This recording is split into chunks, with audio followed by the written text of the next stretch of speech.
Hello everyone, લક્કીની ચટપટી રસોઈમાં તમારું સ્વાગત છે।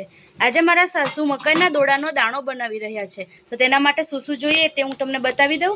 અહીં મકાઈના દોડાને મોટા છીણથી છીણી લીધા છે અને લાલ મરચું નથી યુઝ કરવાનું, તેના માટે લીલું મરચું તેમને વાટીને લીધું છે। જો અહીં ઘી લીધું છે વઘાર માટે, ઘી સરસ આપણું ગરમ થઈ ગયું છે। હવે તેની અંદર રઈ એડ કરીએ છીએ। રઈ આપણી સરસ થઈ ગઈ છે। હવે તેમાં વાટેલા લવિંગ નાખવાના છે। આપણે અહીં 3 થી 4 નંગ જેવા લવિંગ લીધા છે, તેને અધકચરા વાટી લીધા છે। જો અહીં થોડુંક જીરું પણ આપણે એડ કરવાનું છે, કેમ કે આપણે આમાં લસણનો યુઝ નથી કરવાનો, તેના માટે જીરું ને રઈ લીધી છે। જે લોકો લસણ ખાતા હોય તે તેની અંદર લસણ યુઝ કરી શકીએ છીએ। હવે આપણે તેની અંદર હિંગ એડ કરવાની છે। જો વઘાર સરસ આવી ગયો છે। હવે આપણે જે દોડાને છીણીને રાખ્યા હતા તે દોડા અને લીલા મરચા તે બધું આપણે તેની અંદર એડ કરવાનું છે।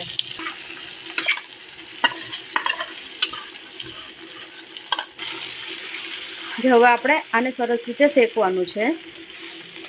અને શેકાતા કેટલી વાર લાગશે મમ્મી? 15 મિનિટ। હા, જો મમ્મી આપણો સરસ દાણો વઘારી રહ્યા છે। આને શેકાતા લગભગ 15 મિનિટ જેવો ટાઈમ લાગશે। આપણે શાંતિથી જો આ સરસ રીતે હલાવી દીધું છે। હવે આપણે તેની અંદર મીઠું એડ કરવાનું છે।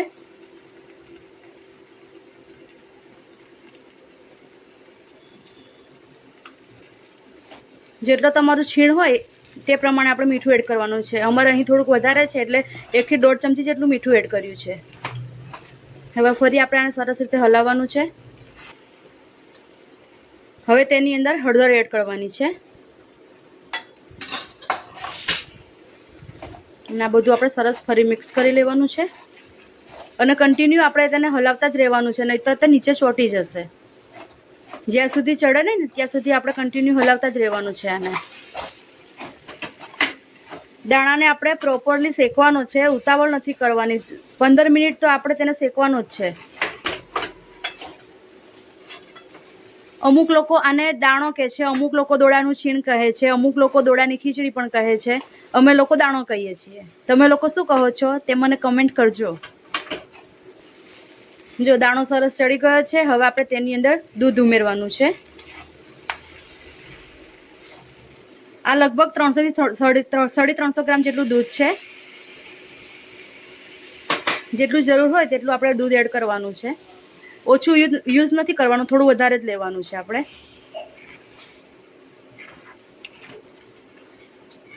જે હજી થોડું ઓછું લાગે છે, થોડુંક વધારે ઉમેર્યું। સમથિંગ આપણે 300 થી 350 ગ્રામ દૂધ તો આપણે ઉમેરવાનું જ છે। આમાં 500 ગ્રામ થાય। ઓછું લાગતું હોય ને તો આપણે 500 ગ્રામ જેટલું તો યુઝ કરી જ લેવાનું। જો હવે આ ધોયેલું પાણી છે, આપણે જે વાડકામાં છીણ લીધું હતું ને તેને ધોઈ લીધું છે, એટલે તે પણ આ સરસ આવી જશે આની અંદર। એ ધોઈને આપણે પાણી અંદર એડ કરી દેવાનું, કારણ કે તેમાંથી દાણામાંથી બી આપણે દૂધ છૂટે ને દોડામાંથી, એટલે એ પણ દૂધ આની અંદર આવી જાય। મતલબ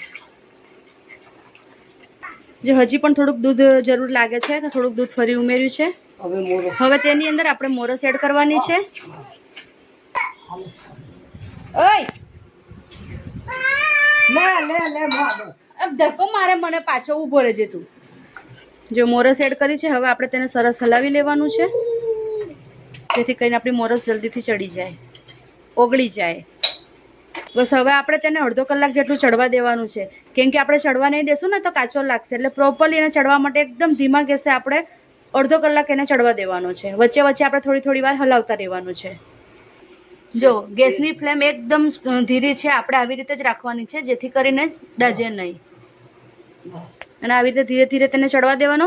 હવે એ ચોટી નહીં જાય, એટલે હવે આપણે થોડી વાર હલાવશું ને તો ચાલશે। જો સરસ એવું ઉકળવાનું ચાલુ થઈ ગયું છે। અને એક વાત બીજી કે આપણે દાણાની અંદર લવિંગ વાટીને નાખવાના છે, ફરજિયાત જ છે, કેમ કે એના વગર આપણા દાણાનો ટેસ્ટ સારો નહીં આવે। ભજીયામાં આપણે મરી વાટીને નાખવાના હોય છે અને દાણાની અંદર લવિંગ હોય છે, તો આ ના ભૂલવાનું। જો કેવો સરસ મસ્ત કલર આવ્યો છે દાણાનો। હવે આપણે સારો એવો ચડી ગયો છે। હવે આપણે તેને ચાખવો હોય તો આ સ્ટેજ પર આપણે ચાખી લેવાનો, જેથી કરીને મીઠું કે મોરસ ઓછી હોય તો આપણે એડ કરી દેવાની। હવે આપણે તેને થોડોક કાઢ્યો છે ચાખવા માટે। હવે આપણે ચાખી લેવાનો, જેથી કરીને કંઈક ઓછું હોય તો એડ થઈ જાય, કેમ કે ઠંડો થઈ જશે ને પછી જાડો થઈ જશે, અને પછી આપણે અંદર કશું ઉમેરશું ને તો સારું નહીં લાગે, એટલે આ સ્ટેજ પર આપણે ચાખી લેવાનું. એકદમ પરફેક્ટ માપ સાથે બનતો દાણો તૈયાર છે. હવે આપણે સર્વ કરી લઈએ. દાણો બનીને તૈયાર છે. એક વાત બીજી કે આ દાણો છે ને તો દેશી ડોળાનો જ સારો લાગે છે. અમેરિકન મકાઈનો બનાવશો ને તો સારો નહીં લાગે. આ દેશી ડોળામાંથી જ બનાવવાનો.